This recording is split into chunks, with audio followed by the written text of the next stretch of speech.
নমস্কাৰ প্ৰিয় শ্ৰোতা অংগনা অনুষ্ঠানলৈ আপোনাক স্বাগতম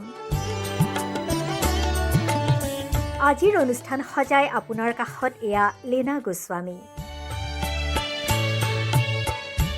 আজিৰ অনুষ্ঠানত আপোনালোকলৈ আগবঢ়াবলৈ লৈছোঁ স্বপ্না দত্ত ডেকাৰ সৈতে হোৱা এটি সাক্ষাৎ গ্ৰহণ কৰিছে বৰ্ষা কোঁৱৰে শুনোচোন আহক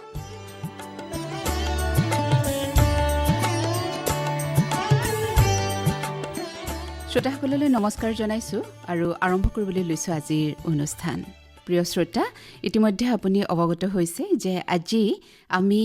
নাৰী মুক্তিৰ অন্তৰায় আৰু নাৰীয়ে অজানিতে কঢ়িয়াই ফুৰা সামাজিক ধাৰণা শীৰ্ষক এটি সাক্ষাৎকাৰ আগবঢ়াবলৈ লৈছোঁ আৰু এই নিমিত্তে আমি আমন্ত্ৰণ জনাই আনিছোঁ আমাৰ ষ্টুডিঅ'লৈ ভাৰতীয় প্ৰশাসনীয় সেৱাৰ অসম চৰকাৰৰ সচিব পৰ্যায়ৰ বিষয়া তথা অসম ৰাজহ বৰ্ডৰ সদস্য এগৰাকী লেখক নাট্যকাৰ আৰু সংস্কৃতি কৰ্মী স্বপ্না দত্ত ডেকা নমস্কাৰ বাইদেউ নমস্কাৰ আমি আপোনাক যিমানবাৰে আমাৰ ষ্টুডিঅ'ত লগ পাইছোঁ সিমানবাৰেই কিছুমান প্ৰগতিশীল চিন্তা চৰ্চা কৰিবলৈ যত্ন কৰোঁ এই বিষয়ে আপোনাৰ মতামত ল'বলৈ প্ৰায় চেষ্টা কৰোঁ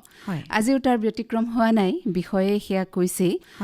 আমি নাৰী মুক্তিৰ কথা বৰ্তমান কৈ থাকোঁ নাৰী মুক্তি আন্দোলনৰ কথা কৈ থাকোঁ আৰু আজিৰ পৰ্যায়ত কেনেধৰণেৰে চলি আছে কোনবোৰ ধাৰণানো নাৰীয়ে অজানিতে কঢ়িয়াই ফুৰে যিবোৰ আমাৰ মুক্তিৰ অন্তৰায় সেই কথাখিনিকে আজি জানিব লাগিব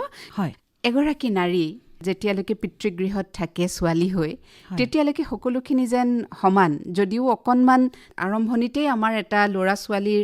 লিংগ সমতাৰ আৰু কন্যা সন্তান যিটো পাৰ্থক্য হয় কিন্তু বিবাহৰ পিছত সেই বস্তুটো অধিক প্ৰকট হৈ পৰে আৰু মহিলাগৰাকীৰ জীৱনৰ নিৰ্ণায়ক হিচাপে ই কাম কৰে এনে ক্ষেত্ৰত এগৰাকী মহিলাই যেতিয়া বিবাহ হৈ আহে তেওঁ ভাবি লয় তেওঁৰ মন মানসিকতাত এটা বস্তু থাকে যে পতিগৃহৰ এতিয়া আভ্যন্তৰীণ দায়িত্ব আমাৰ চাহ দিয়াৰ পৰা ভাত ৰন্ধাৰ পৰা উলিয়াই পঠিওৱাৰ পৰা কাপোৰ ধোৱাৰ পৰা সেইখিনি কামৰ দায়িত্ব ল'বলৈ তেখেত সাজু হৈ এখন ঘৰত পদাৰ্পণ কৰেহি এতিয়া নাৰীগৰাকীৰ বাবে তেখেতৰ স্বাধীনতাই হওক বা যিটো আমি কৈছোঁ যে মুক্তিৰ অন্তৰায় হিচাপে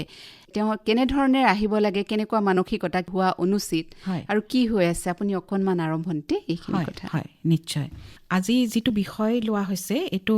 খুব প্ৰয়োজনীয় বিষয় এটা আৰু বিষয়টোতে সোমাই আছে যে আমি নাৰী মুক্তিৰ অন্তৰায় হিচাপে বহুতবোৰ কথা চিহ্নিত কৰোঁ যেনেকৈ নাৰীসকলৰ ওপৰত শোষণ চলে দমন চলে আমি বহুতক জগৰীয়া কৰোঁ তাৰ কাৰণে সমাজক সমাজ ব্যৱস্থাক তাৰপিছত বহু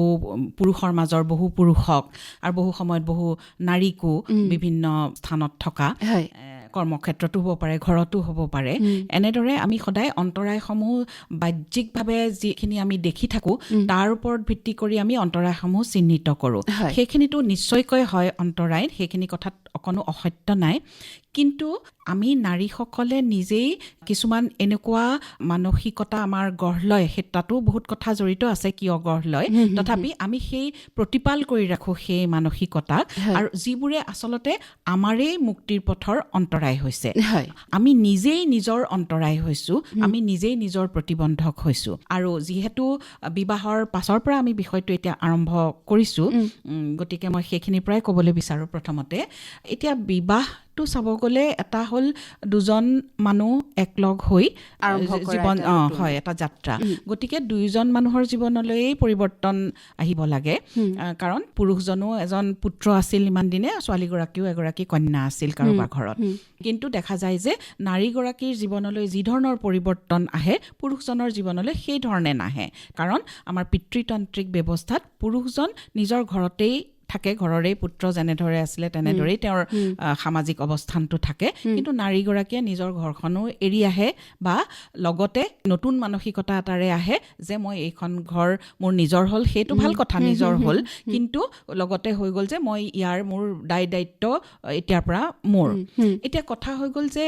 কিছুমান সময়ত আমাৰ সমাজ বিৱৰ্তনলৈ যদি চাওঁ কিছুমান সময়ত সেই কথাবিলাকৰ অৰ্থটো যথাযথ আছিল। যেনেদৰে যেতিয়া কেৱল খেতিৰ কথা আছিল বা কেৱল পশুপালনৰ কথা আছিল, তেতিয়া হ'ল যে ঘৰলৈ অনা কৃষি বস্তুখিনি ৰখীয়া লাগে, জীৱ জন্তু পুহিছে সেইকেইটাৰ ৰখীয়া লাগে। গতিকে তেনেধৰণে সেই নাৰীগৰাকীৰ সেই ভূমিকাটো খুব গুৰুত্বপূৰ্ণ ভূমিকা আছিল সেই সময়ত, কাৰণ পুৰুষজন কামলৈ ওলাই যাব, নাৰীগৰাকীয়ে সেইখিনি চোৱা চিতা কৰিব বা ভালদৰে ৰাখিব। কিন্তু সেই সমাজ বিৱৰ্তনৰ লগে লগে আজিৰ দিনত আমাৰ পেচা অকল সেই ধৰণৰ তেনে নহয় কথাটো। আমাৰ তাৰো বহুত ব্যৱস্থা হ'ল, আমাৰ তাৰ কাৰণে ৰখীয়া আমি অৰ্থৰ বিনিময়ত পোৱা হ'লো বা বহুত ধৰণৰ বেলেগ বেলেগ ধৰণৰ অগ্ৰগতিৰ লগে লগে বেলেগ হ'ল। গতিকে নাৰীগৰাকীও আকৌ কৰ্মক্ষেত্ৰলৈ যায়, তেওঁ আৰ্জনত অৱদান যোগায়, গোটেই কাহিনীটো বেলেগ হ'ল। কিন্তু পিতৃতন্ত্ৰৰ সেই যে মানসিকতাটো আছিল নাৰীগৰাকী আহে ঘৰখন চোৱা চিতা কৰিবৰ কাৰণে, সেইটো কিন্তু বদ্ধমূল হিচাপে এতিয়াও একেধৰণেই পুহি ৰাখিব বিচৰা হৈছে। আৰু সেইটো সমাজ ব্যৱস্থাই বা পিতৃতান্ত্ৰিক মানসিকতাইতো পুহি ৰাখিছেই, লগতে এই পিতৃতন্ত্ৰতে ডাঙৰ হোৱাৰ হেতুকে নাৰীগৰাকীয়ে ডাঙৰ হওঁতেও সেই মানসিকতা লৈয়ে ডাঙৰ হয়, তেওঁ সেইটো প্ৰতিপাল কৰে। গতিকে আজি যদি তেওঁ কৰ্মৰত, ক'ৰবাত বাহিৰৰ ক্ষেত্ৰ এখনত কৰ্মৰত, তাৰ পৰা তেওঁ আৰ্জন কৰিও তেওঁ পৰিয়ালটোলৈ অৱদান যোগাই আছে, কিন্তু তেওঁ ভাবে তৎসত্বেও সেই যিগৰাকী বাহিৰত আৰ্জনৰত মহিলা নাছিল, তেওঁৰ সমানেই তেওঁ গোটেই কামৰ দায়িত্ব ল'ব পাৰিব লাগিব। সেইটো ঘৰখনে যেনেকৈ ভাবে তেওঁ নিজেও ভাবে। আৰু এইটোৰ পৰা মুক্ত হ'বলৈ হ'লে প্ৰথম কিন্তু খোজটো তেওঁ পেলাব লাগিব। কাৰণ আমি আশা কৰিব নোৱাৰোঁ যে মই এখন ঘৰলৈ গৈছোঁ আৰু সেই ঘৰখনৰ সকলোৱে সকলো কথা মোৰ ধৰণে ভাবিব বা বুজি পাব। গতিকে ময়ে প্ৰথম খোজটো দিব লাগিব তাত, যে এতিয়া যিহেতু এই গোটেই কথাখিনি বেলেগ, মই আৰ্জন কৰিবলৈ ওলাই যাওঁ আৰু সেই আৰ্জন এইখন ঘৰলৈকে আহে, গতিকে মানে মই সমানে সেই মানুহগৰাকীয়ে গোটেইখিনি দায়িত্বও ল'ব নোৱাৰে। গতিকে এই ইকুৱেল ৱৰ্ক ডিষ্ট্ৰিবিউচনৰ যিটো কনচেপ্ট, সমবিতৰণ, সেই কথাটো আহিব লাগে। কিন্তু দেখা যায় যে ওপৰে ওপৰে কিছু কিছু ক্ষেত্ৰত আহে যদিও পুৰুষজনেও আজিকালি বহুত কামত বহুত সময়ত সহযোগ কৰে, যিখিনি আগতে হয়তো তেওঁৰ পিতৃয়ে বা তেওঁৰ ককাকে কৰা নাছিল। কিন্তু হ'লেও যিটো সমবিতৰণ বুলি আমি কৈছোঁ, সেইটো আজিৰ ডেটতো একেবাৰেই হোৱা নাই। এতিয়াও সেই হিচাপে মহিলাৰ ওপৰত দুগুণ দায়িত্বৰ বোজা এতিয়াও সেইটো চলিয়েই আছে। গতিকে তাৰ কাৰণে বহুত কথা আছে যে তেওঁ হয়তো বিবাহৰ আগতেই এইখিনি কথা চিন্তা কৰিব লাগিব, পাৰ্টনাৰজনৰ সৈতে সেইখিনি কথা আলোচনা কৰিব লাগিব, পাতিব লাগিব, সেইখিনি কেনেকে ধৰণে হ'ব বিতৰণ, এই কথাবিলাক আহিব লাগিব। কিন্তু আমাৰ আজিও তেনেধৰণৰ মুক্ত আলোচনা হোৱা নাই, বা আমি ছোৱালীবিলাকেও হয়তো এতিয়ালৈকে সেইখিনি পৰ্যায় পাবগৈ পৰা নাই। মানে মহিলাগৰাকী এটা কথা স্পষ্ট হৈ থাকিব লাগিব যে তেওঁৰ যদিও সেই ধাৰণাটো তেওঁ আছিলে বা তেওঁৰ সেইটোতে ডাঙৰ দীঘল হৈছে, যে তেওঁ সকলো কামৰ কাৰণে দায়ী নহয়, বা তেওঁৰ দায়িত্ব তেওঁ নিজে বুজি পাব লাগিব। সমগ্ৰ দায়িত্ব কেৱল তেওঁৰ নহয়, তেওঁ দুখী অনুভৱ কৰি থাকিব নালাগে। সেই গিল্ট ফিলিং, সেই অপৰাধবোধটো থাকে, তেতিয়াহ'লে তেওঁ জীৱনত সুখী হ'ব নোৱাৰিব। আৰু তেওঁক অপৰাধবোধ কৰোৱাব, এইটো ঠিক, কাৰণ আমি পিতৃতন্ত্ৰীয় ব্যৱস্থাত আছোঁ, কিন্তু তাৰ পৰা মুক্ত হ'বলৈ হ'লে খোজটো নিজে দিব লাগিব। আৰু সেইকাৰণে সেই বিবাহৰ আগত নিজৰ মনত ক্লিয়াৰ হ'ব লাগিব, কথাখিনি স্পষ্ট হ'ব লাগিব, আৰু তেওঁ তেনেকৈ সেইটো আলোচনাটো বহিব লাগিব যে এইখিনি কেনেকৈ ধৰণে হ'ব, মইতো কামলৈ ওলাই যাম, সেই বুলি যে দায়িত্ব নল'ব তেওঁ সেইটো নহয়, কাৰণ বহুত দায়িত্ব আমি নিজে হাতে কামে নকৰাকৈও লওঁ। গতিকে সেইখিনিৰ ব্যৱস্থা কি হ'ব, দুইজনে আলোচনা কৰি তাৰ এটা পথ উলিয়াব লাগিব। এতিয়া মহিলাৰ একচেটীয়া দায়িত্ব য'ত ভাগ বিতৰণ কৰিব নোৱাৰোঁ, তেনেকুৱা কোনবোৰ আছে আপুনি অকণমান ক'ব নেকি? হয়। এতিয়া কথাটো হ'ল, যদি একেবাৰে মই গুৰি কথালৈ যাওঁ, তেতিয়াহ'লে বায়'লজিকেলি আমি শৰীৰৰ ফালৰ পৰা পুৰুষ মহিলা কিছুমান কথাত ভিন্ন। গতিকে স্বীকাৰ কৰিবই লাগিব, আমি বায়'লজিকেলি আমাৰ মহিলাৰ কিছুমান কেপাচিটি আছে, যেনেকৈ গৰ্ভধাৰণ কেৱল মহিলাই কৰিব পাৰে, এনেধৰণৰ কথা, আৰু বিভিন্ন ধৰণৰ শাৰীৰিক কথাত বহুখিনি পাৰ্থক্য আছে। কিন্তু সেইখিনিয়ে আমাক সমস্যা আচলতে কৰা নাই বা নকৰিলেহেঁতেন যদি আমি এই মুক্ততাটো আহৰণ কৰিব পাৰিলোহেঁতেন চিন্তাৰ। এতিয়া উদাহৰণস্বৰূপে আমি যদি এটি শিশুৰ কথা লৈ চাওঁ, আমাৰ এক্সক্লুচিভলি একান্তভাৱে মহিলাই কৰিব লগা কামটো হ'ল গৰ্ভধাৰণ কৰে, তেওঁ জন্ম দিয়ে, তেওঁ গাখীৰ খুৱায়। গতিকে এইখিনিতো মহিলাই কৰিবই লাগিব, কাৰণ তেওঁৰ শৰীৰতে সেইটো ক্ষমতা আছে। কিন্তু তাৰ পাছৰ পৰা চাবলৈ গ'লে একান্তভাৱে মহিলাৰ বুলিতো আমি কোনো কথা ক'ব নোৱাৰোঁ। কেঁচুৱাটোক চোৱা চিতা কৰা, কেঁচুৱাটোৰ যি চাফ চিকুণতা বৰ্তাই ৰখা, খুওৱা বোৱা, মানে মাতৃদুগ্ধ বাদ দি অন্য খুওৱা বোৱাৰ কথা কৈছোঁ, তাৰপিছত টোপনি যোৱা, এই কামবিলাকতো এক্সক্লুচিভলি মহিলাৰ হ'ব নালাগিছিল সেইখিনি ভাগ বতৰা হ'ব পাৰে কাৰণ পুৰুষে যে সন্তান ডাঙৰ কৰা নাই এনেতো নহয় কাৰোবাৰ শিশু অৱস্থাতে মাতৃৰ বিয়োগ হৈছে বহু পুৰুষ আছে যি একেবাৰে সৰুৰ পৰাই কেঁচুৱাটোক ডাঙৰ কৰিছে তাৰমানে এইটো সম্ভৱ কিন্তু এইখিনি কথা আমাৰ সেই ধৰণে ভবা নহয় এই পিতৃতান্ত্ৰিক ধাৰণাৰ আধাৰত আৰু আমি মহিলাসকলেও নিজে সেইখিনি কথাৰ অৱকাশ দিয়া নাই ভাবিবৰ আমি আমাৰ বুলিয়েই মূৰ পাতি লৈ আহিছোঁ আমাৰো এটা খোজ দিয়াৰ প্ৰয়োজন আছে হয় এতিয়া বিবাহৰ পিছৰ কথা যেতিয়া পাতি আছো দেখা যায় যে সম্পত্তিৰ অধিকাৰ যদিও আইনে ছোৱালীক দিছে এগৰাকী পিতৃৰ যি সম্পত্তিয়ে নাথাকক তেওঁৰ প্ৰতিগৰাকী সন্তানৰে তাত সমান অধিকাৰ আছে কিন্তু এতিয়াও আমাৰ দেখা যায় যে ছোৱালী সন্তানসকলক জাকজমককৈ বিয়া দিয়াৰ পিছত তেওঁক সম্পত্তিৰ অধিকাৰৰ পৰা কিন্তু বাৰণ কৰা হয় আৰু কোৱা হয় যে তোমাক দেখোন বিয়াৰ সময়ত দিলো এই কথাটো আপোনালৈ বিশেষভাৱে আগবঢ়াইছোঁ কাৰণ আপুনি ৰাজহ বৰ্ডৰ এগৰাকী সদস্য আপুনি নিশ্চয় এইখিনি কামৰ সৈতে ওতপ্ৰোতভাৱে জড়িত এগৰাকী ব্যক্তি আপুনি এইখিনি কথা অকণমান স্পষ্ট কৰি দিব নেকি যে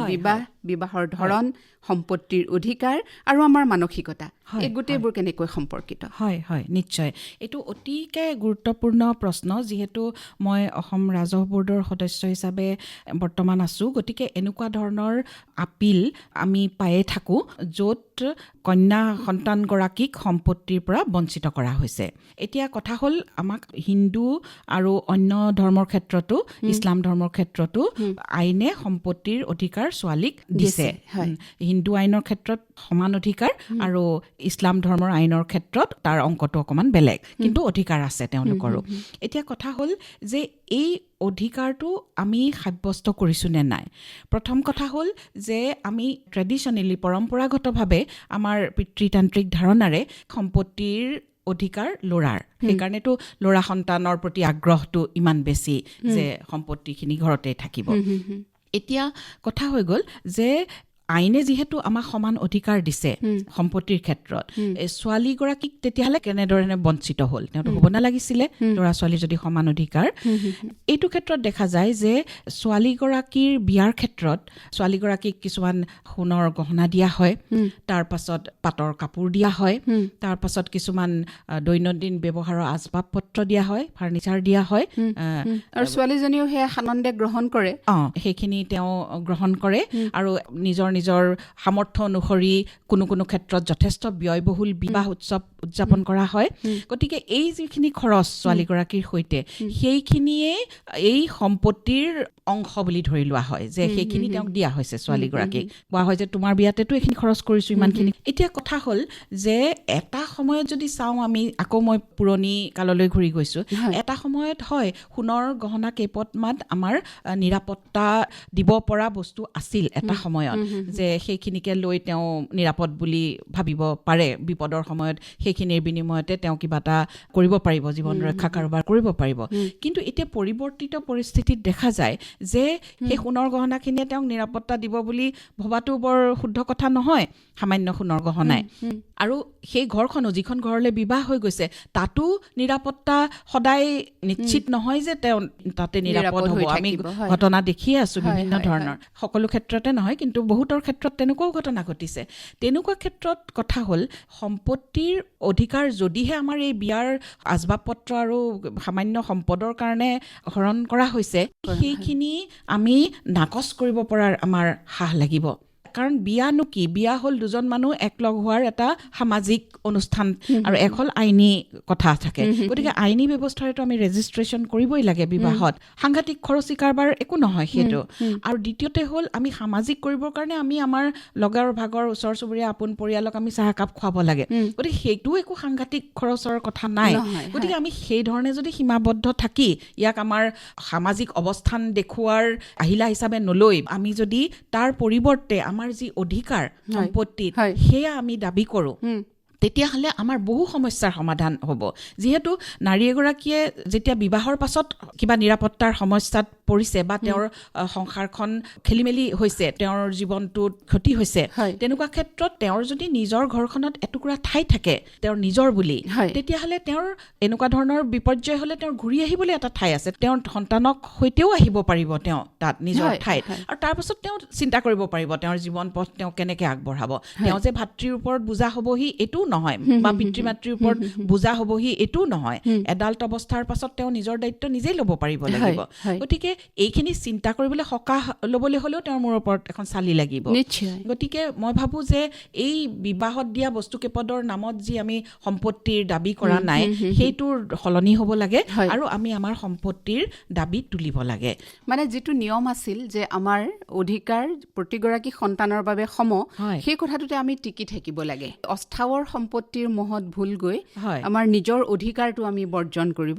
নালাগে আৰু এটা কথা এইখিনিতে এতিয়া আইনে যিহেতু সমান অধিকাৰ দিছে গতিকে আইনে সাধাৰণতে নিশ্চিত কৰে যে যেতিয়া পুৰুষকেইজনে কেৱল নিজৰ নামত মাটি সম্পত্তি কৰিবৰ কাৰণে যায় বাই ভনীৰ নামটো বাদ দিয়ে তেতিয়া কিন্তু এখন নো অবজেকশ্যন বিচাৰে বাই ভনীসকলৰ চহী থকা যে মোৰ আপত্তি নাই ককাই ভাই কেইজনে লোৱাত এতিয়া কোনোবাই যদি স্বচ্ছন্দে সেই আপত্তি নাইটো দিছে আমাৰ ক'বলগীয়া নাই সেইটো একেবাৰে নিজৰ ব্যক্তিগত পৰ্যায়ৰ কথা পৰিয়ালৰ কথা হ'ল কিন্তু সাধাৰণতে দেখা যায় যে সেইখন তেওঁ অনিচ্ছাটো দিয়ে তাৰমানে আমাৰ পৰম্পৰা ল'ৰাইহে সম্পত্তিৰ অধিকাৰ মোকতো বিয়াত দিলেই চেইন এডাল আৰু কাণফুলি এযোৰ গতিকে মানে তেওঁ সেইখন অনিচ্ছাটো দিয়ে গতিকে সেইখন পালে কিন্তু তেতিয়া সেই বিষয়াই সম্পত্তিটো কেৱল ল'ৰাকেইজনৰ নামত কৰি দিব পৰা হৈ যায় সেইখন দিব নালাগে তেওঁ নো অবজেকশ্যনখন দিব নালাগে যদি তেওঁৰ আপত্তি থাকে আৰু যদিহে যিহেতু তুমি ৰাজহ বৰ্ডৰ সদস্য হিচাপে মোক এই প্ৰশ্নটোও কৰিলা মই ভাল পাইছোঁ সেইটো হ'ল যদিহে তেনেকুৱা হৈছে কেতিয়াবা এনেকুৱাও হয় যে সেই তেনেকুৱা নো অবজেকশ্যনখন আপত্তিবিহীন প্ৰমাণপত্ৰখন নথকা স্বত্তেও ক'ৰবাত কেৱল পুৰুষকেইজনৰ নামত ল'ৰাকেইজনৰ নামত মাটি সম্পত্তি হৈছে ছোৱালীকেইগৰাকীৰ নামটো বাদ পৰি গৈছে তেনে ক্ষেত্ৰত যিহেতু তেওঁৰ এইটো উত্তৰাধিকাৰী অধিকাৰ গতিকে তেওঁ যিমান বছৰ পিছত হ'লেও তেওঁ এইটোৰ ওপৰত আপিল কৰিব পাৰে যে তেওঁক উত্তৰাধিকাৰৰ পৰা বঞ্চিত হৈছে এতিয়া বিক্ৰী বাৰ্তাৰ ক্ষেত্ৰত ধৰি লওক পৈতৃক সম্পত্তি ভাতৃসকলে বিক্ৰী কৰিছে তেতিয়াও ছোৱালীজনীৰ মানে ভগ্নীৰ এটা নো অবজেকশ্যন লাগিব নেকি প্ৰয়োজন হ'বনে হয় কাৰণ বিক্ৰী কৰিবলৈ হ'লে পিতৃ মাতৃয়ে নিজে বিক্ৰী কৰিলে বেলেগ কথা কিন্তু যেতিয়া পুত্ৰজনে বিক্ৰী কৰিছে তেতিয়াহ'লে তেওঁৰ নামলৈ তাৰমানে ইতিমধ্যে সেই ছোৱালীগৰাকীৰ নাম নোহোৱাকৈ তেওঁৰ নামলৈ আহিছে গতিকে সেই পৰ্যায়তে তেওঁ পদক্ষেপটো ল'ব লাগিব আৰু যদি বিক্ৰী বাৰ্তা হৈও গৈছে তেনেকে তেনেকুৱা ক্ষেত্ৰতো আইনৰ সুবিধা আছে যে তেওঁ সেই বিক্ৰীৰ যি পাইছে তেওঁ তাৰ অংশৰো তেওঁৰ অধিকাৰ আছে গতিকে সেইটো কিন্তু আৰু অকণমান যুঁজ দিব লাগিব সেইটো চিভিল কোৰ্টৰ বিষয় কিন্তু যিয়ে নহওক পথ আছে কিন্তু তেওঁ যুঁজিবলৈ অকণমান সাজু হ'ব লাগিব কিন্তু ইমান কঠিনো নহয় যুঁজ আৰম্ভণিতে আচলতে আমি যদি পিতৃ মাতৃসকল সজাগ হওঁ যে ভৱিষ্যতৰ বাটটো আমি কাটিব লাগিব এতিয়াৰ যিসকল পিতৃ মাতৃ আছে তেখেতসকলে নিশ্চয় নিজৰ প্ৰতিটো সন্তানকে ল'ৰা আৰু ছোৱালী নিৰ্বিশেষে নিজৰ সম্পত্তিৰ অধিকাৰ দিব লাগিব সেইটোৱে আমাৰ ফালৰ পৰা সেইটোৱে আমাৰ আহ্বান এটা হয় এতিয়া বাইদেউ আৰু এটা কথা দেখা যায় যে এগৰাকী মহিলাই সাধাৰণতে যিবিলাক বিত্তীয় পৰিকল্পনাৰ কথা আছে ফিনান্সিয়েল লিটাৰেচি বুলি আমি কওঁ বিত্তীয় পৰিকল্পনাৰ কথাবোৰত একেবাৰে অনীহা প্ৰকাশ কৰে পইচাটো আছে এওঁহে জানিব কি কৰে নকৰে বস্তুটো তেনেকুৱা হয় এতিয়া মহিলাসকলে কিয় এই অনীহা প্ৰকাশ কৰে এইটো কি কৰিব লাগিব বাৰু এইটো খুবেই গুৰুত্বপূৰ্ণ প্ৰশ্ন যে আমি সদায় কওঁ যে ছোৱালী পঢ়িব লাগে ইণ্ডিপেণ্ডেণ্ট হ'ব লাগে আত্মনিৰ্ভৰশীল হ'ব লাগে সেইখিনিলৈকে আমি বুজিছোঁ আজিৰ যুগত ক'ব পাৰোঁ আমি মোটামুটি বুজিছোঁ কাৰণ ছোৱালীও স্কুললৈ গৈছে ছোৱালীও পঢ়িছে বা বৃত্তিও লৈছে ছোৱালীয়ে চাকৰিয়ে হওক ব্যৱসায়ে হওক বৃত্তিটো নামিছে কিন্তু কথা হৈ গ'ল যে তাৰ পাছত যেতিয়া তেওঁ আৰ্জন কৰিলে সেই পইচাখিনি কাৰ সেই ছোৱালীগৰাকীয়ে নিজৰ বুলি ভাবিছেনে সেই আৰ্জনটো এইটো সুকীয়া কথা যে আমি যেতিয়ালৈকে বিবাহ হোৱা নাই তেতিয়ালৈকে আমি সেই আৰ্জনটোৰে আমি আমাৰ নিজৰ মা দেউতাকো ঘৰ চলোৱাত সহায় কৰিছোঁ বা নিজৰ দায়িত্বখিনি আমি নিজে লৈছোঁ ইত্যাদি ঠিক তেনেদৰে আমি বিবাহৰ পাছতো আমিতো নিজৰ দায়িত্ব আমি নিজৰ আৰ্জনেৰে ল'ম কিন্তু কথা হ'ল যে আমি সেই আৰ্জনখিনিৰ প্ৰতিটো সিদ্ধান্ত আমি নিজে ল'ব পাৰোঁনে নে সেইখিনি আকৌ পুনৰ এজন পুৰুষৰ ওপৰত আমি নিৰ্ভৰশীল এইখিনি ক্ষেত্ৰত আহি যায় আকৌ আমাৰ সেই দুৰ্বল মানসিকতাৰ কথাটো যে আমি নিজেই ভবা নাই যে সিদ্ধান্ত গ্ৰহণৰ অধিকাৰ আছে যেনেকৈ আমাৰ অন্য বিষয়টো আমি সিদ্ধান্ত গ্ৰহণৰ অধিকাৰ নলওঁ ল'ৰা ছোৱালীটোক কোন স্কুলত দিম সেইখিনি ক্ষেত্ৰতো হয়তো পুৰুষজনৰ সিদ্ধান্তই অগ্ৰাধিকাৰ লাভ কৰিছে কোনো কোনো ক্ষেত্ৰত হয়তো মহিলাগৰাকী বেছি ভাল সিদ্ধান্ত আছিল কিন্তু হয়তো হৈ উঠা নাই তাৰমানে সিদ্ধান্তটো বাহাল কৰাত সিদ্ধান্তটো গ্ৰহণ কৰাত সেইখিনিতে আমাৰ কৰবাত কনফিডেন্সৰ অভাৱ হৈছে আত্মবিশ্বাসৰ অভাৱ গতিকে কি হয় আমাৰ আৰ্জনটো বেছিভাগ সময়ত আমাৰ পুৰুষসকলে ল'বলৈ বিচৰা দেখা যায় আৰু যিসকলে বিচৰা হয়তো নাই দুই একে তাতো হয়তো আমি সপি দিছোগে গৈ যে এইখিনি কি কৰা কাৰণ কেলে মই সেভিং কেনেকৈ কৰিব লাগে নাজানো মই কোনটো সঞ্চয় আঁচনিত মই বিনিয়োগ কৰিলে মোৰ ভাল হ'ব ক'ত মই ইণ্টাৰেষ্ট বেছি পাম এইখিনি কথা জানিবলৈ মোৰ কোনো আগ্ৰহ নাই যদিহে মোৰ আগ্ৰহ নাই তেতিয়াহ'লে মই সিদ্ধান্ত ল'বও নোৱাৰিম গতিকে মই কাৰোবাৰ ওপৰত নিৰ্ভৰ কৰিব লাগিব আৰু তেনেধৰণে আকৌ এই বস্তুটো পুৰুষৰ হাতলৈ নিৰ্ভৰশীলতাৰ লৈ গুচি গৈছে আনৰ হাতলৈ গুচি গৈছে কাৰণ পিতৃতন্ত্ৰীয় ব্যৱস্থাত পুৰুষজনেও ভাবে যে পত্নীগৰাকীৰ উপাৰ্জনখিনি তেওঁৰে হয় বা ঘৰখনেও ভাবে বহুত সময়ত গোটেই সমগ্ৰ বৃহৎ ঘৰখনেও ভাবে যে গোটেইখিনি তেওঁলোকৰে গতিকে তাতে নিজে কিন্তু এটা ষ্টেণ্ড দিব লাগিব এটা খোজ দিব লাগিব যে প্ৰতিটোতে দায়িত্বটো থাকিবই আমাৰ গোটেই জইণ্ট ফেমিলিটোৰ প্ৰতিও থাকিব আৰু মোৰ নিজৰ সংসাৰখনৰ প্ৰতিও থাকিব কিন্তু সেইটো আমি দুইজনে আলোচনা মৰ্মে ল'ম সিদ্ধান্ত দায়িত্বৰ পৰা সৰাৰ কথা নাই কিন্তু উপাৰ্জনটো আনৰ হাতত তুলি নিদিব লাগিব সেইখিনি কাৰণে আমাক ফিনেন্সিয়েল লিটাৰেচিটোও লাগিব হয় আগ্ৰহী কৰি তুলিব লাগিব নিজকে যদি আমি উপাৰ্জন কৰিছো এইখিনি আমি কেনেকৈ খৰচ কৰিম ক'ত ভৱিষ্যতৰ কাৰণে কেনেকৈ ৰাখিম মোৰ ল'ৰা ছোৱালী পঢ়াৰ কাৰণে কেনেকৈ ৰাখিম নিজৰ কাৰণে কেনেকৈ ৰাখিম অসুখ বিসুখৰ কাৰণে কেনেকৈ ৰাখিম আকৌ মোৰ অকণমান আনন্দৰ কাৰণেও কেনেকৈ ৰাখিম কাৰণ আমি আনন্দ কৰাটো অপৰাধ বুলি ভাবো মহিলাই সেইটো নহয় কথাটো সেইটো হ'ব নালাগে হয় এতিয়া এই যে আমি ভাবো যে সকলো দায়িত্ব আমাৰ ঘৰৰ আভ্যন্তৰীণ চাহ ভাত দিয়াৰ পৰা আৰম্ভ কৰি যদি আমি কৰ্মক্ষেত্ৰলৈ যাওঁ সেইখিনিত আৰু এটা কথা আহি যায় অকণমানকে হ'লেও কওঁ এইটো যে যিসকলে আৰ্জন কৰিবলৈ বাহিৰলৈ ওলাই যোৱা মহিলা আৰু যিসকল সম্পূৰ্ণ গৃহিণী ঘৰত থকা মহিলা স্বাভাৱিকভাৱে কেৱল গৃহিণীগৰাকীয়ে কিছুমান কাম ঘৰখনত বেছি নিয়াৰিকৈ কৰিব পাৰিব কিন্তু আমাৰ বাহিৰলৈ ওলাই যোৱা মহিলাসকলৰো এটা মনত প্ৰতিযোগিতাৰ ভাৱ আহে যে মই সমানে সুগৃহিণী বুলিও দেখুৱাব লাগিব গতিকে কি হয় মই মানে সাংঘাতিক ধৰণে নিজক প্ৰেছাৰ দিওঁ যে মই বাহিৰৰ কামো পাৰোঁ মই ঘৰৰ কামো পাৰোঁ সহায়ক নোলোৱাকে মই কৰোঁ আৰু মই বাহিৰৰখিনিও কৰিম তাৰপাছত শৰীৰ মন আমাৰ কিছুমান বেমাৰৰ স্থলী হয় আৰু নিজকে বিধ্বস্ত কৰি পেলাই এইটো কিন্তু নিজেই নিজক বচাব লাগিব যে সেই কেৱল গৃহিণীগৰাকীৰ ধৰণে মই বহুত কামেই নোৱাৰিম মোৰ ঘৰখনত কৰিবলৈ বেলেগ হ'ব মোৰ ঘৰখনৰ ধৰণকৰণ নিশ্চয় এই কথাখিনিত মন কৰিব লাগিব আমি আৰু মই সুধিবলগীয়া প্ৰশ্নটো আছিলে যে এই সমগ্ৰ প্ৰক্ৰিয়াটোৱে আমি যিবোৰ নিজৰ অন্তৰায় বুলি নিজৰ মাজতে থৈছোঁ এটা সেইবোৰ আমি যদি খুলি দিব নোৱাৰো এৰি দিব নোৱাৰো এই সমগ্ৰ সমাজখনক কেনেকৈ ই প্ৰভাৱান্বিত কৰে সেইটোৱে কথা যে যদি মই নিজে সাধাৰণভাৱে শান্তিত নাই মই মানসিক দিশটো কৈছোঁ শাৰীৰিকটোতো আছেই বাৰু যিটো আমি আজিকালি মেণ্টেল হেল্থ শব্দটো খুব ব্যৱহাৰ কৰোঁ মানসিক স্বাস্থ্য গতিকে এই যদি মানসিকভাৱে মই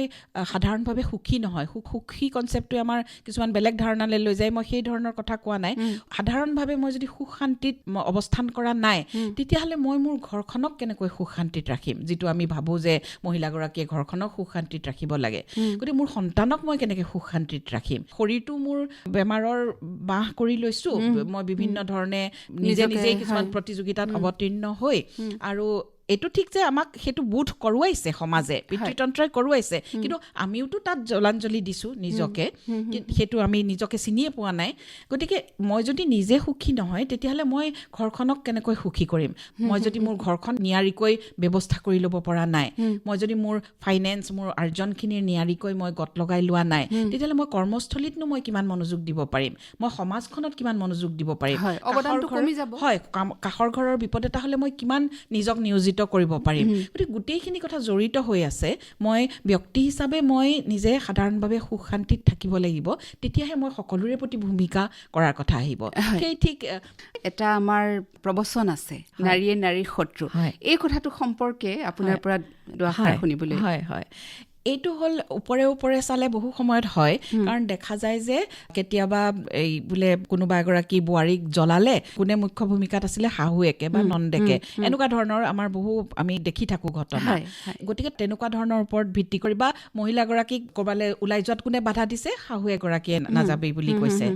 এইটোৰ ওপৰত ভিত্তি কৰি আমি সাধাৰণভাৱে খুবেই প্ৰচলিত ধাৰণা যে নাৰীয়ে নাৰী শত্ৰু কাৰণ নাৰীগৰাকীয়ে বাধা দিছে শহুৰ একজনেতো দিয়া নাই স্বামীয়েতো তেওঁক কোৱা নাই বৰজনাকজনে কোৱা নাই নাৰীগৰাকীয়েতো ক'লে কথাটো নালাগে বুলি কিন্তু এইটো বৰ ছুপাৰফিচিয়েল এটা মানে পাৰচেপশ্যন আমাৰ দৃষ্টিভংগীটো খুব ওপৰে ওপৰে কোৱা এটা কথা কাৰণ এই মহিলাসকল যিসকলে এনেকুৱা কাম কৰিছে তেওঁলোকে বোৱাৰী আৰু ছোৱালীৰ প্ৰতি ভিন্ন আচৰণ কৰিছে এইসকল হ'ল পিতৃতন্ত্ৰৰ প্ৰতিনিধি তেওঁলোকে পিতৃতন্ত্ৰত লালিত পালিত পিতৃতন্ত্ৰৰ ধাৰণাৰে তেওঁলোকে ডাঙৰ দীঘল হৈছে আৰু পিতৃতন্ত্ৰই তেওঁলোকক বৰ্তাই ৰাখিছে তেওঁলোকৰ সামাজিক ক্ষমতাটো তেওঁলোকে পিতৃতন্ত্ৰৰ জৰিয়তে পাইছে তেওঁলোকে পুৰুষসকলক সন্তুষ্ট কৰি আহিছে গোটেই জীৱন ধৰি তেওঁ এই পুৰুষসকলৰ মানসিকতাটোক প্ৰতিনিধিত্ব কৰে গতিকে নাৰীগৰাকী সেই ধৰণে নাৰী শত্ৰু কথাষাৰ নহয় এই নাৰীগৰাকী সেই পুৰুষতান্ত্ৰিক ব্যৱস্থাৰ প্ৰতিনিধি তেওঁ সেইখিনি ৰিপ্ৰেজেণ্ট কৰিছে সেইকাৰণেই তেওঁ সেই কথাখিনি আপুনি মানে এই কথাটো খণ্ডন কৰে যে নাৰীয়ে হয় মই নাৰী শত্ৰু এই ছুপাৰফিচিয়েল কথাটো মই বিশ্বাস নকৰোঁ বা এইটো মই ভুল বুলি ভাবোঁ যি কি নহওক এতিয়া আমি একেবাৰে অনুষ্ঠান সামৰিব যিহেতু লাগিব সময় একেবাৰে চমু চাপিল আমাৰ কথা বতৰাৰ এতিয়া মহিলাসকলে নিজকে জুমি চাব লাগিব নিজৰ অধিকাৰ সম্পৰ্কে সচেতন হ'ব লাগিব আৰু কিছুমান কথা আমি স্পষ্ট ৰূপত আমি নিজেই তুলি ধৰিব লাগিব নহয় জানো এতিয়া আপুনি শেষত আপোনাৰ কিবা ক'বলগীয়া আহ্বান কিবা এটা আছে নেকি মই এইটো কথাই ক'ম আমি যিহেতু ঠিক বিয়াৰ সময়ৰ পৰা আমি কথাখিনি আৰম্ভ কৰিছিলোঁ এতিয়া আমি যে দুজন খুব ভাল পোৱা পিতৃ মাতৃৰ কন্যা তালৈ যদি ঘূৰি যাওঁ তেতিয়াহ'লে দেখিম যে আমাৰ কিন্তু এই ভাৱবিলাকৰ বীজবিলাক আমাৰ নিজা ঘৰখনতে নিহিত হৈছে আমাক যে আমাৰ বিবাহৰ পিছৰ ঘৰখনে কেৱল দিছে এনে নহয় আমাক ডাঙৰ দীঘল কৰোঁতেই সেইখিনি বীজ আমাক মৰম কৰা পিতৃজনেই দিছে আমাৰ মৰম কৰা মাতৃগৰাকীয়েই দিছে মোৰ নিজৰ ভাই ককাইজনেই দিছে গতিকে সৰুৰ পৰাই এইবিলাক আমাৰ মূৰত ৰোপণ কৰা হৈছে এই বীজবিলাক গতিকে আমি যেতিয়াৰ পৰা আমাৰ মেচিউৰিটি আহে আমি যেতিয়াৰ পৰা সমাজখনৰ কথাবিলাক জনা বুজা হওঁ সেই জনা বুজা হোৱাৰ পৰা কিন্তু আমি অকণমান চালি জাৰি চাব লাগিব যে মই খুব ভাল পাওঁ মোৰ মা দেউতাক ঠিকেই মোৰ ককাই বাই ভনীক মই খুব ভাল পাওঁ ঠিকেই কিন্তু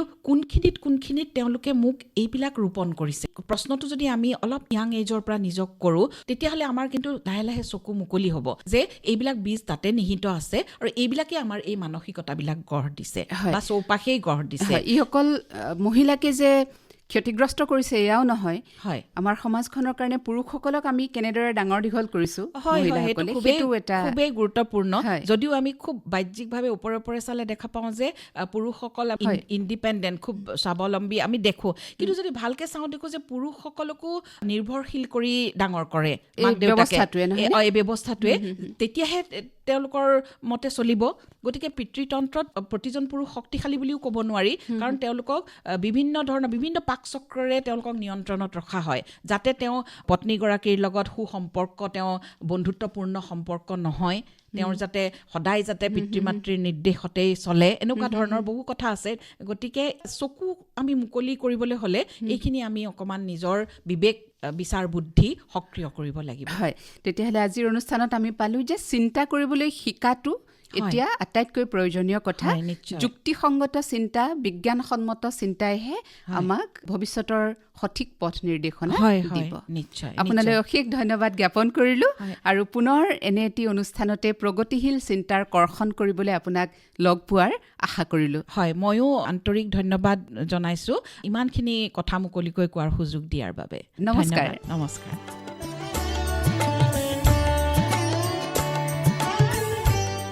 প্ৰিয় শ্ৰোতা ইমানপৰে আপোনালোকে ভাৰতীয় প্ৰশাসনীয় সেৱাৰ অসম চৰকাৰৰ সচিব পৰ্যায়ৰ বিষয়া তথা অসম ৰাজহ বৰ্ডৰ সদস্য এগৰাকী লেখক নাট্যকাৰ আৰু সংস্কৃতি কৰ্মী স্বপ্না দত্ত ডেকাৰ সৈতে হোৱা সাক্ষাৎকাৰটি শুনিলে